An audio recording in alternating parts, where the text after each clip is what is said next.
não esquece da segunda parte do sonho. Você ainda quer ser médico. E aí, eu então entrei no mundo da medicina e dentro da medicina eu também me encantei pela pediatria e depois pela endocrinologia pediátrica.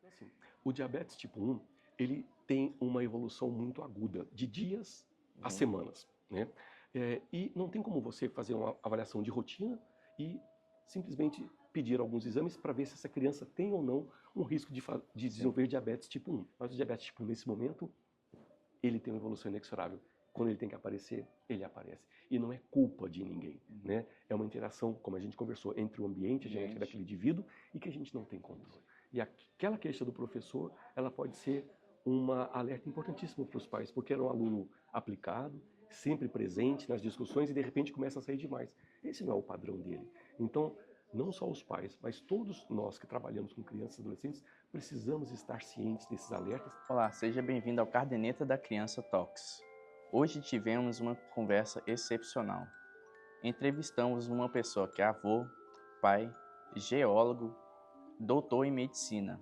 O seu nome é Dr. Luiz Cláudio. Ele é especializado na área de endocrinologia pediátrica e aqui falamos sobre achados e curiosidades da diabetes para adolescentes e crianças. E inclusive que são de interesse não somente para os pais, mas todas as pessoas que se envolvem nos cuidados de crianças, como por exemplo os professores. Mas é claro que discutimos muito mais do que isso e você não pode perder essa conversa.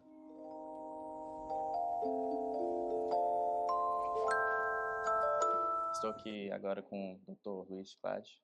Obrigado, doutor, pela participação. Eu agradeço. E colaboração com o nosso projeto. Vamos falar aqui, né, agora sobre sinais de alertas para diabetes na infância e na adolescência e também conhecer um pouco da trajetória do Dr. Luiz Cláudio. Doutor, o senhor começou sua carreira na geologia e isso foi antes de se tornar pediatra. Como essa experiência influenciou sua abordagem como médico e pesquisador? É uma história interessante. Cada um de nós traz um pouco de uma história na nossa formação. Desde pequeno, eu sempre fui muito encantado e curioso para entender como é que o universo se formou, como que a Terra se formou, os continentes se separaram, como é que acontece terremoto, como é que os vulcões eles explodem.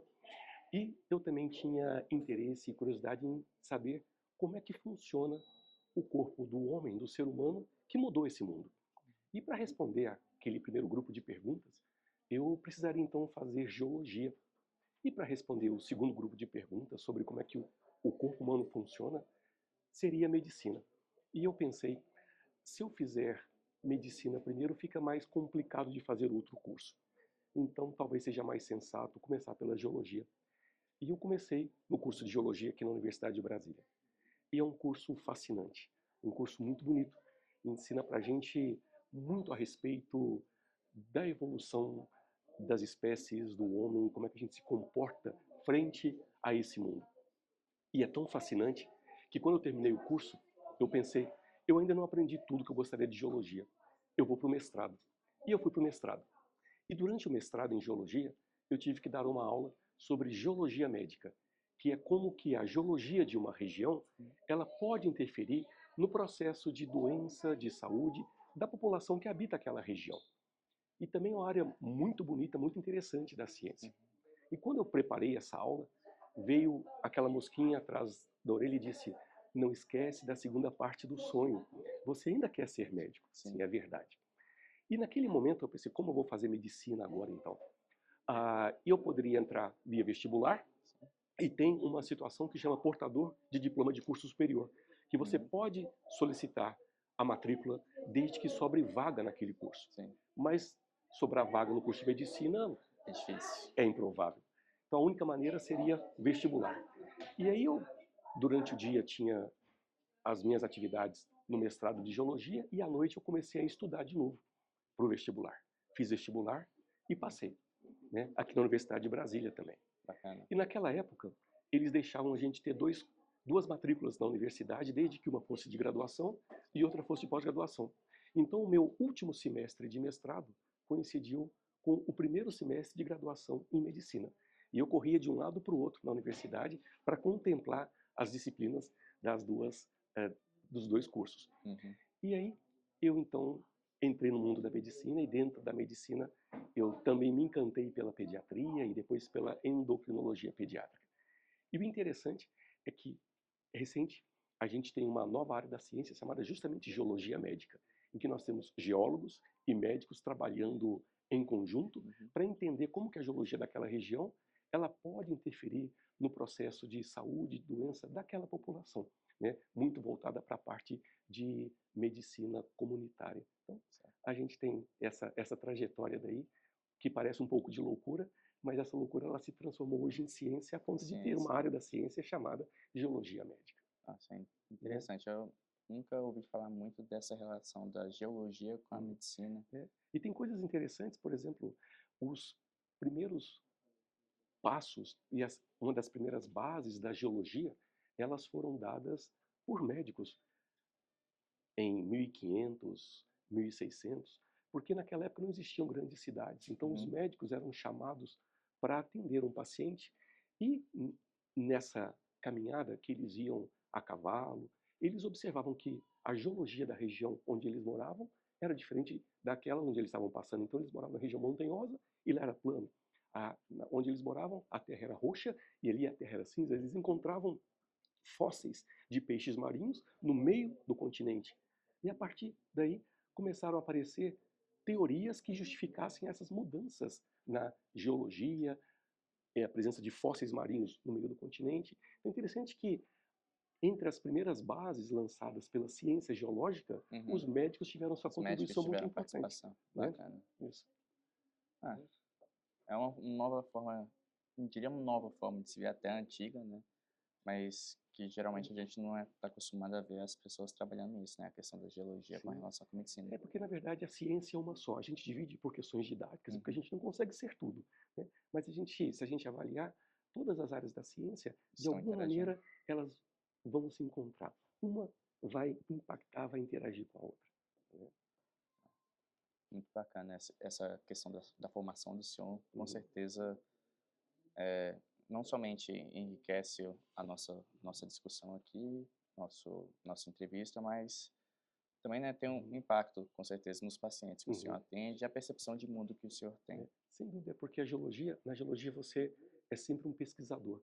Você quer contar a história daquela região. Então você aprende a observar, a descrever e a interpretar.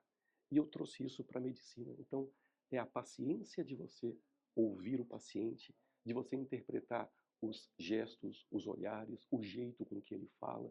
Então eu trouxe muito da observação que eu aprendi na geologia e aplicando na medicina. Você ler o paciente com calma, com tranquilidade, ver pequenos sinais. Então, muitas das minhas maneiras de trabalhar na medicina, certamente eu trouxe da minha formação como geólogo também. Isso é muito bacana, doutor.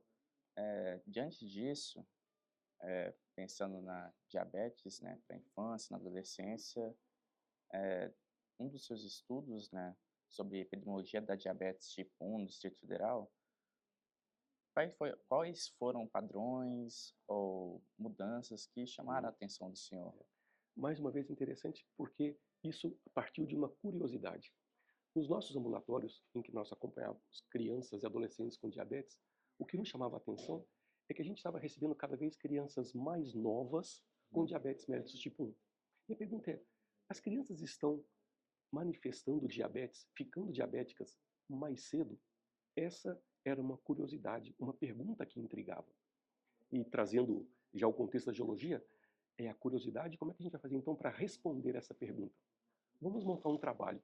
Vamos ver qual é a idade de início do diabetes ao longo do tempo. Então, a gente avaliou a idade de início de diabetes tipo 1 em crianças e adolescentes aqui no Distrito Federal nos últimos 30 anos, desde a década de 80. E o que nós observamos é que naquela fase, na década de 80, a média de idade em que se aparecia o diabetes tipo 1 era por volta dos 12 anos e meio. E já por volta da década de 2000, 2010, caiu para 9 anos. Ou seja, ao longo do tempo, houve diminuição na idade em que o diabetes tipo 1 ele vem aparecendo nas crianças. E o mais interessante também é que nessa última década nós observamos 2 picos de aparecimento de diabetes, um entre 2 e 4 anos de idade Sim. e outro entre 8 e 10 anos de idade. Então, o diabetes ele se mostra como uma doença de aparecimento bimodal, 2 etapas na vida. Então, foi uma curiosidade que fez com que a gente trouxesse o conhecimento dessa história aqui no Distrito Federal. Uma coisa interessante é que o DF ele é feito de pessoas provenientes de várias regiões do Brasil, né? Muitos nasceram aqui, mas seus pais, seus avós vieram de fora. Então, a genética das pessoas do Distrito Federal, elas refletem, de certa maneira, a genética da população brasileira. Nós aqui somos um caldeirão genético. Então, o que a gente vê muitas vezes aqui no DF representa o que acontece no restante do país também. O senhor conseguiu imaginar alguma justificativa para que tenha ocorrido essa alteração durante 30 anos? Existem algumas teorias. Né? Quando a gente vai avaliar a incidência do diabetes tipo 1, ela é mais alta em países em que você tem uma estrutura sanitária muito boa, como, por exemplo, na Finlândia. A Finlândia é a maior incidência de diabetes tipo 1 que nós temos registrada. E baixas incidências estão em países com condições socioeconômicas e sanitárias mais baixas. E não é por conta de falta de registro. O que acontece é que o diabetes tipo 1 ele tem sido entendido como uma doença da civilização moderna.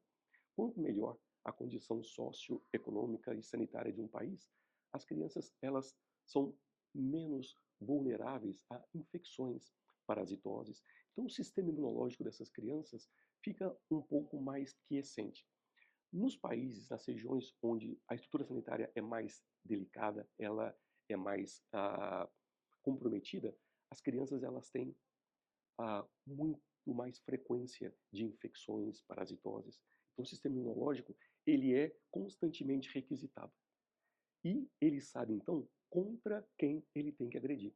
Naqueles locais onde o sistema imunológico ele é menos requisitado, se eu tenho uma infecção, eu tenho uma chance maior do sistema imunológico ele se confundir e atacar o que não deve. Então, ele quer atacar um agente agressor, mas ele acaba atacando também algumas estruturas do nosso corpo que têm uma estrutura parecida com o agente agressor, como as células beta-pancreáticas. Né? Isso é chamado de teoria da higiene. Então, quanto mais higiene tiver uma população, esse sistema imunológico ele é menos requisitado e, quando requisitado, ele tende a confundir o seu alvo. E aí nós temos algumas doenças autoimunes. Então, o diabetes é uma doença autoimune, diabetes tipo 1 é uma doença autoimune, em que o corpo ataca, né, as células beta-pancreáticas, produtoras de insulina, e as maiores incidências estão justamente nos países com melhores condições sanitárias. Né? É a teoria da higiene. Mas é teoria. Nem todos os pacientes se enquadram, né, nessa situação. É uma das teorias que procura explicar o porquê das diferenças regionais em relação à incidência de diabetes nas várias regiões do mundo. Dessa forma, até poderia fazer o inverso, usar a diabetes tipo 1 como um indicador, talvez, de qualidade da saúde e de acesso à saúde em determinada região. Como se fosse uma doença sentinela, de certa forma. Ela mostra essa estrutura sanitária, mas tem mais outros fatores por trás. Por outro lado, existe uma teoria chamada teoria do acelerador, né? Que também tenta explicar as crianças tendo manifestações do diabetes mais cedo, elas se tornando diabéticas mais cedo. Crianças que ganham muito peso logo nos primeiros anos de vida, elas geram uma sobrecarga pancreática, uma sobrecarga metabólica. E esse pâncreas que tem que produzir mais insulina para dar conta do excesso de peso, né, ele pode ficar mais vulnerável a ataques autoimunes. Né? E aí, por outro lado, a gente vê que o excesso de peso ele pode estar relacionado com regiões de uma condição de estrutura sanitária mais adequada também por conta dos fast foods. Né? Ou quando você vai num shopping e vê uma criança sendo levada no carrinho por seus pais, tomando mamadeira, e dentro daquela mamadeira, refrigerante. Né? Ou então, crianças vão lanchar, e ao invés de um lanche saudável, elas vão numa rede de fast food e comem hambúrguer e batata frita. Então, isso está relacionado com alguns países que você tem essa condição socioeconômica um pouco mais alta que fornece essa população. Então, enquanto a teoria da higiene mostra um lado, a teoria do acelerador, né, acelerador porque ganhou peso mais rápido, por outro lado. Então, por isso que a gente não poderia utilizar tanto assim o diabetes tipo 1 como um marcador da qualidade sanitária de um país, porque tem um lado da teoria do acelerador também. É interessante. Né? Além de outros aspectos também que estão envolvidos, né? São doenças complexas, né? Bastante. É difícil né? de usar Porque, apenas um fator como determinante. É uma interação entre genética e ambiente, né? Só que não é só o ambiente e a genética de uma maneira geral, é o indivíduo, né? Tanto é que nós temos famílias em que você só tem um indivíduo com diabetes tipo 1, mas o ambiente daquele indivíduo é o mesmo de outros irmãos, pais, né? A genética não é tão diferente assim, porque são todos da mesma família, então tem mais coisa por trás. Tem a interação genética e ambiente, mas tem a individualidade, tem questões de cada indivíduo. Isso é muito bacana, isso é bem interessante, né? Que apesar do ambiente às vezes não ter ninguém com essa doença, não significa que não tem um fator genético individual dela que possa levá-la a desenvolver a doença. E qual é esse fator? Nós estamos atrás, porque a gente sabe bem que o diabetes tipo 2, aquele que tende a acontecer mais no adulto, está associado a excesso de peso importante, né? Ele tem um fator genético bem conhecido. A presença de uma pessoa com diabetes tipo 2 na família coloca os indivíduos daquela família num risco aumentado de também ter diabetes tipo 2. Mas o tipo 1 não. Ele simplesmente aparece, né? Existem algumas tendências genéticas. A gente sabe que, por exemplo, se o pai tiver diabetes tipo 1, os filhos têm um risco aumentado de ter diabetes tipo 1 em relação à população geral. Mas isso é muito menos evidente do que acontece com o tipo 2, né? Mas, claro, existe uma predisposição genética. Qual é? A gente está atrás dessa resposta. Doutor, dando seguimento, para trazer um pouco de informação para a população, quais seriam os sinais iniciais comuns de diabetes em crianças e adolescentes que os pais devem ficar atentos ou observar? Isso é importante porque é uma informação de utilidade pública, né? E de verdade. A gente tem que entender o nome diabetes. Diabetes vem do grego e significa sifão. Aquele aparelho que a gente usa para drenar água do solo, do rio, para irrigar uma plantação. Então, sifão, vertedouro de água. Diabetes é aquele que verte muita água. Diabetes mellitus, mellitus de mel adocicado. Então, aquele que verte muita água, aquele que urina muito. Aquele que urina muito doce. Esse que é o significado do nome diabetes mellitus. Porque existem outros tipos de diabetes também, né? E, então, um dos sinais mais importantes quando você tem uma criança ou adolescente que está manifestando diabetes é urinar demais. A gente chama isso de poliúria. Então, a criança começa a urinar demais, porque o nível de açúcar no sangue está muito alto. Na verdade, nós temos o diabetes tipo 1, em que o pâncreas ele diminui a quantidade de produção de insulina, e esse é um processo progressivo. Então, é a ausência da insulina até chegar nesse ponto. O diabetes tipo 2, em que você tem um indivíduo que produz insulina, mas ela não age adequadamente, né? Então, é um quadro de resistência à insulina. Tem o diabetes gestacional, que pode aparecer em algumas gestantes por conta de alterações que acontecem durante essa fase, né? E alguns outros tipos de diabetes. Então, na criança e no adolescente, é mais característico o diabetes tipo 1, aquele que o pâncreas ele sofre uma série de alterações, de agressões, e ele vai diminuindo a produção de insulina. Mas nós temos crianças também, principalmente adolescentes, que podem ter diabetes tipo 2, por conta de uma das grandes preocupações que nós temos em pediatria, que é a obesidade infanto-juvenil. Então, a obesidade, ela vem, né, também com esse aspecto, ela vem aumentando a incidência de adolescentes, em especial, com diabetes tipo 2. Mas no diabetes tipo 1, o que vai chamar a atenção da gente para alertar quanto a essa possibilidade? Então, a criança, ela urina bastante, mais do que o habitual, ela tem muita sede, ela bebe muita água, né? Então, ela bebe muita água, perde água. Então, poliúria aumenta a ingestão de água, polidipsia, desculpa, aumenta a ingestão de água, e poliúria aumenta a diurese, a quantidade de urina que esse paciente faz.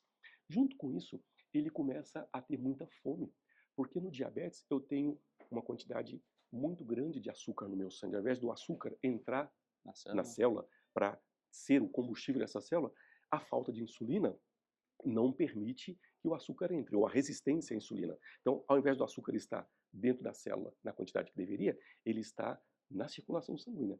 Esse valor alto de açúcar no sangue, que a gente chama de hiperglicemia, ele vai fazer com que haja mudanças no corpo da pessoa. Então, essas crianças, as células estão com fome, então a criança está hiperfágica, ela tem muita fome. Então, ela tem polifagia, que nós chamamos. E como o açúcar não entra dentro da célula, essa célula, para sobreviver, precisa de outra fonte de energia. Então, a criança ou adolescente começam a queimar a gordura, porque a gordura é também uma reserva de energia do nosso corpo. E a criança começa a perder peso. Então, nós temos poliúria, excesso de urina, polidipsia, excesso de ingestão de água, polifagia, comer demais, não é habitual, é uma fome exagerada. E perda de peso involuntária. São os 4 P's que nos fazem alertar quanto à possibilidade daquela criança, daquele adolescente ter diabetes. Ela bebe muita água, ela urina muito, vai várias vezes ao banheiro, come muito e mesmo assim emagrece. Peso, né? E uma coisa importante é a gente diferenciar quando que essa ingestão aumentada de água nos preocupa, porque se nós estivermos em dias quentes e dias secos, aqui em Brasília, nós vamos beber mais água. Com certeza. E como a gente bebe mais água, a gente vai urinar mais. Só que então o que vai chamar a atenção é que essa ingestão aumentada de água, a perda, né, pela urina aumentada, é em situação em que os dias não estão quentes, não estão secos, e a criança está tomando muita água. Ela não fez atividade física extenuante para ter sede, e mesmo assim ela bebe muita água. A criança que ela não consegue mais segurar a urina à noite quando ela dormia. Ela já é desfraldada, mas é tanta urina que é produzida que a hora que vê a criança, ela faz xixi na cama, né? Então é um padrão anormal de ingestão de água e de diurese. Isso é que vai chamar a atenção da gente para não confundir com situações que podem ser explicadas por mudanças climáticas, por exemplo. Então, algo que pode ser, pensando nisso, ser esperado desse caso, por exemplo, a criança acordar várias vezes à noite para ir beber água e também urinar. Para urinar, né? E quando você observa, é uma urina muito clara, muito diluída, porque a criança está perdendo água por conta do açúcar alto no sangue, esse açúcar é perdido pela urina, e o açúcar da urina puxa a água, né? Então, não é aquela urina concentrada, amarela escura, é uma urina muito clara, né? Bacana. É interessante, né, prestar atenção nesses sinais, até aspectos. Porque às vezes a criança pode fazer muito exercício físico, assim, aí o pai, ao ter ouvido falar que talvez urinar muito esteja relacionado com a diabetes, pode achar que a criança esteja com diabetes quando não esteja, né? E isso trazer dor de cabeça, preocupação. Aquele momento climático, ele explica essa situação. E lembrar também de você associar os sintomas. Então, uma diurese aumentada, uma ingestão de água aumentada, uma fome aumentada, perda de peso, e juntamente com isso a criança ela se queixa muito de fraqueza, porque está faltando açúcar dentro das nossas células. E o açúcar, a glicose, é a nossa fonte principal de energia. Então a criança está sem energia, ela se cansa fácil. Ao mesmo tempo é uma criança que está irritada, né? Porque você mexe com o jeito com o seu corpo funciona. Então é uma criança que chora com facilidade, emocionalmente ela pode estar mais lábil. Então você tem que juntar, na verdade, todo esse contexto para pensar na possibilidade de você ter uma criança com diabetes tipo 1 se manifestando. Essa questão da irritabilidade é até interessante no caso quando a criança for muito nova e, né, questões de comunicação for complicado, né? Então você percebe que a criança ela está ficando irritada, ela está agindo de jeito diferente do que costumava agir. Exato, esse não é o padrão dela. Então a criança que começa a ficar mais chorosa, uma criança que ainda não fala ou que não sabe expressar, né, o que ela está sentindo, ela passa a ficar mais chorosa, ela briga, ela não quer dormir, mas não quer ficar acordada, ela não quer se alimentar de maneira normal, mas ao mesmo tempo quer, porque ela está com muita fome, né? Mas aí ela briga com o alimento. Então, é mudança do padrão comportamental, né? Muito interessante isso. Obrigado, doutor, por essas informações.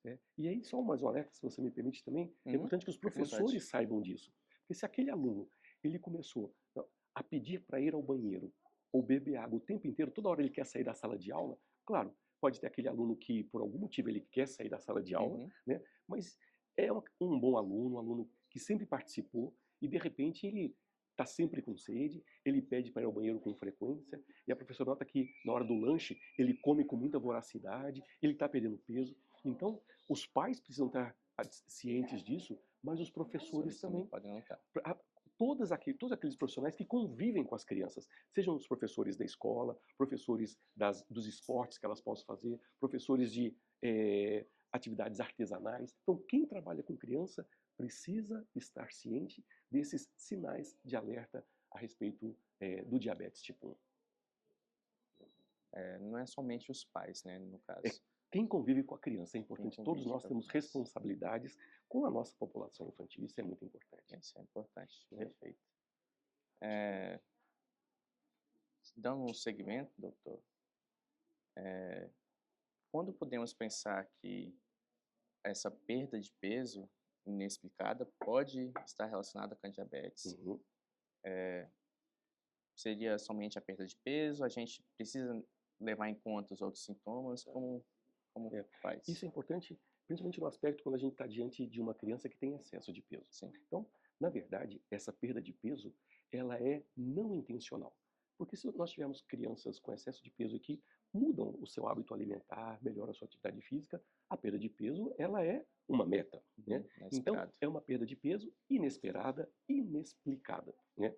E, claro, acompanhada desses outros sinais e sintomas como a gente viu. Então, de um excesso de ingestão de água, muita diurese, muita fome, come muito e mesmo assim perde peso, irritabilidade, cansaço. Então, a gente tem que olhar sempre o contexto. Mais um ponto importante que você toca é que lembra que a gente falou do diabetes tipo 2, que nessas últimas décadas ele tem aparecido com mais frequência na população pediátrica, em especial na população adolescente, né? E às vezes você tem que ficar de olho porque aquele adolescente que tem um excesso de peso importante, obesidade, ele começa a perder peso. E as pessoas, opa, mas que coisa boa, tá perdendo peso. Mas o ponto é, o que ele está fazendo para perder peso? É intencional? Porque se essa perda de peso não for intencional, ele está se alimentando com mais voracidade. E a gente observa outros sinais, porque o diabetes tipo 2, como a gente conversou, ele é uma resistência à insulina. E nesses casos, nós podemos ter manchas escuras que aparecem em algumas regiões do corpo, como por exemplo, na nuca, embaixo dos nossos braços, na região axilar, na região perineal. É uma coloração mais escura e quando a gente passa a mão, ela é meio aveludada, chama acantose nigricans. Então, se nós temos uma criança com excesso de peso importante, que está perdendo peso e tem essas manchas mais escuras, né, junto com esses outros sinais, nós temos que pensar que podemos estar diante de um diabetes tipo 2 se manifestando ali também. Então, é muito delicado. Eu tenho que sempre avaliar o contexto. Eu não posso usar só um sinal ou só um sintoma. Eu tenho que integrar para poder fazer o raciocínio correto.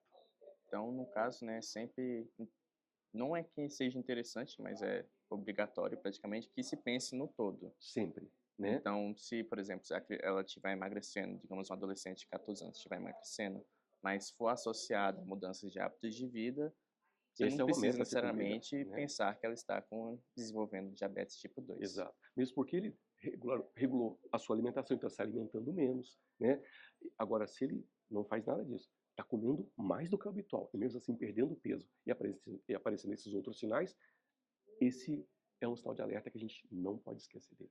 E lembrando que o senhor disse, né, não é somente os pais que devem perceber isso, mas todos os profissionais que convivem com a criança. Dando um segmento, doutor, durante consultas médicas de rotina, quais exames ou avaliações o senhor julga serem mais eficazes para que esses diagnósticos de diabetes possam ser mais precoces nos adolescentes e nas crianças? Então, assim, o diabetes tipo 1, ele tem uma evolução muito aguda, de dias a semanas, né? E não tem como você fazer uma avaliação de rotina e simplesmente pedir alguns exames para ver se essa criança tem ou não um risco de desenvolver diabetes tipo 1. Claro, a não ser que existam vários casos na família, ou se você faz a dosagem de anticorpos específicos para o diabetes tipo 1, essa criança ela pode ficar né, numa observação de rotina mais próxima. Mas isso não é o habitual. Então, em relação ao diabetes tipo 1, o mais importante são esses sinais de alerta. Aumento da ingestão de água, aumento da diurese, aumento da ingestão geral, a polifagia, uma forma exagerada, e perda de peso, né? Aconteceu isso, não consegue explicar, levar para um serviço de pronto atendimento. Não vamos marcar uma consulta que vai ter vaga, por exemplo, no serviço público, daqui a 1 mês, 2 meses, não. Isso tem que ser visto rapidamente. Então, nesse conjunto de sinais e sintomas, aquela criança, aquele adolescente, devem ser levados para um pronto atendimento para que seja feita a avaliação do nível de açúcar no sangue, que nós chamamos de glicemia, né? Ver como é que está a diurese, se ele está perdendo açúcar pela urina também, não? Chama glicosúria. Então, na suspeita do diabetes agudo, nós temos esses exames que são muito importantes. Dosar o açúcar no sangue, dosar o açúcar na urina, ver se a criança está com o sangue ácido e se tem cetonas nesse sangue, né? Através de um exame chamado de gasometria venosa, a gente vê se ela tem essas alterações. Sim. Isso nos dá um outro sinal que é importante de ser na suspeição de diabetes, que a gente chama de hálito cetótico. Então a criança ela tem esses sinais que nós conversamos, e quando você se aproxima dela, o hálito dela é um hálito forte, parece de uma fruta passada, uma maçã, uma banana passada. Podre, né? Então aquele hálito, que a gente chama de hálito cetótico, é um outro sinal muito importante para nós pensarmos nessa possibilidade. Então, não vamos marcar uma consulta para daqui a 3, 4 semanas, daqui a 2 meses. E naquele momento, leve a criança para o pronto atendimento, porque os exames vão ser realizados naquele momento para diagnosticar ou não. Já em relação ao diabetes tipo 2, que é aquele que ele tem já uma evolução mais indolente, ele é mais crônico, então tem um excesso de peso, aí aumenta o nível de gorduras no sangue, colesterol, triglicerídeo, os níveis de açúcar começam a aumentar, os níveis de insulina também. Então você vai acompanhando, mas o ideal, a hora que você vê aquele excesso de peso, conversar com a criança, o adolescente, conversar com os pais, para não evoluir para o diabetes tipo 2. Porque uma coisa interessante é que o diabetes tipo 2, ele tem uma predisposição genética muito bem definida, mas ele é prevenível se eu mudo os meus hábitos. O diabetes tipo 1 não. Se ele tiver que aparecer, ele vai aparecer, né? E daí vem um outro ponto importante. Às vezes os pais ficam com aquela sensação, o que eu fiz de errado? Por que meu filho ficou diabético tipo 1?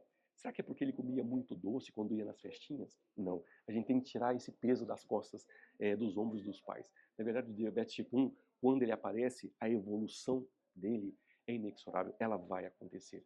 Hoje nós temos nós temos medicações que postergam a evolução do diabetes tipo 1, mas são medicações mais delicadas, elas estão chegando há pouco tempo, e assim, elas não estão acessíveis a todo mundo. Então, a gente tem então medicações que elas diminuem a progressão do quadro.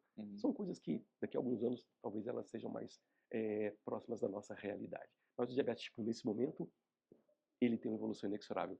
Quando ele tem que aparecer, ele aparece. E não é culpa de ninguém, né? É uma interação, como a gente conversou, entre o ambiente, a genética daquele indivíduo, e que a gente não tem controle, né? A individualidade, né? É o indivíduo per si. Então, no caso, assim, de certa forma, fazendo um resumo, seria praticamente que a diabetes tipo 1, ela vai ter uma progressão muito rápida, ela vai acontecer e vai evoluir rapidamente. E, no caso, o que é de interesse é que o diagnóstico seja feito o mais precoce possível. Exatamente. E no caso da diabetes tipo 2, por ela ser crônica e prevenível, nosso foco, no caso, é a prevenção, né? Com mudança de vida, de hábitos alimentares mais saudáveis. Exatamente. Essa é a diferença entre eles, né? E essa progressão do diabetes tipo 1, ela é como eu disse, é de dias a semanas, ela é muito rápida. Então, os sinais de alerta devem estar na cabeça dos pais e daquelas pessoas que trabalham com crianças e adolescentes. Sim. Pensando um pouco ainda voltado nessas questões dos sinais, pode-se dizer, doutor, que alterações visuais são indicativos de diabetes ou de um sinal de preocupação relacionado com a diabetes, tanto tipo 1 quanto tipo 2, nos adolescentes ou crianças? A gente sabe que o diabetes tipo 1, né, ou também o tipo 2 descompensado por muito tempo, ele pode machucar vários órgãos do nosso organismo, tecidos, sistemas, e nós podemos machucar os rins, que nós chamamos de nefropatia diabética. Nós podemos machucar as nossas terminações nervosas, chama de neuropatia diabética. Eu perco a sensibilidade, dificuldade para passar o livro. Quando eu me machuco, eu tenho dificuldade de sentir aquele machucado. E nós temos a retinopatia diabética, que é uma lesão da retina por conta do diabetes controlado. Altas concentrações de glicose, de açúcar no sangue durante muito tempo. Então, a retinopatia diabética, que é uma causa prevenível de cegueira, que é o bom controle do diabetes, né, para aquele paciente, ela tende a aparecer depois de 5 anos de doença, uma doença mal controlada, ou na adolescência. Agora, então, nós não vamos esperar isso acontecer para diagnosticar o diabetes, né, porque é uma complicação, uma consequência a médio e longo prazo. Mas você pode ter queixas como uma visão borrada, né, aborração visual, né, as coisas perderem um pouquinho o foco, né. Isso pode acontecer por conta das oscilações dos níveis de açúcar no sangue, né, oscilações muito importantes, mais extremas. Então você tem aquele borramento visual. Só que existem outras causas para borramento visual também. Para você pensar que aquele borramento visual ele possa refletir uma possível diabetes naquela criança adolescente, ele tem que estar acompanhado daqueles outros sinais que nós conversamos, aqueles 4 P's, né? Excesso de urina, excesso de ingestão de água, uma fome muito aumentada e perda de peso. Então, a turvação visual sozinha, ela não diz nada para a gente. É importante, mais uma vez, que todo o contexto ele seja avaliado.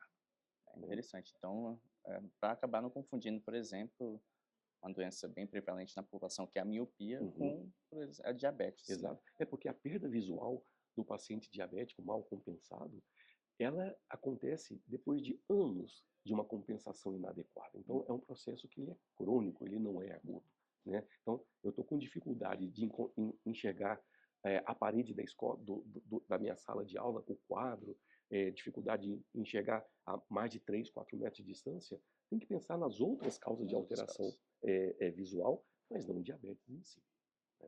Bacana.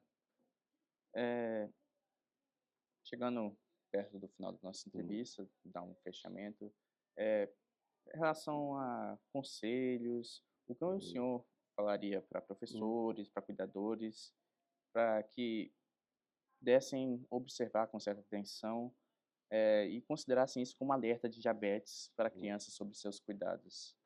Então, assim, de uma maneira geral, quando você fala de professores, alunos, pesquisadores, sejam curiosos. Não deixem que aquela pergunta que você se faz, ela sumir no tempo. Transformem aquela curiosidade num sonho, numa motivação para você ir atrás daquela resposta. Então, a curiosidade é a base da ciência. Eu preciso ser curioso para ter perguntas e respondê-las. Então, sejam curiosos, sonhem, corram atrás dos sonhos de vocês. É importante que a gente sonhe onde eu quero estar daqui a 5, 10, 15 anos. Às vezes, o que nós vemos, as pessoas pensam só no momento, né? E quando você pergunta para uma criança, para um adolescente, onde você quer estar daqui a 10 anos? 10 anos? 10 anos é muito tempo. Eu não penso lá, eu penso hoje e amanhã. Não. É importante pensar no hoje e no amanhã sem falta, mas eu tenho que construir o meu futuro. E para isso eu preciso de sonhar. Mas não devem ser sonhos simplesmente sonhos de apenas ilusão, sem correr atrás da realização deles. E a gente também não ter sonhos apenas individuais e limitados. É sonhar coletivamente. É a gente sonhar e transformar esse sonho em meta para realizar alguma coisa para deixar esse mundo melhor.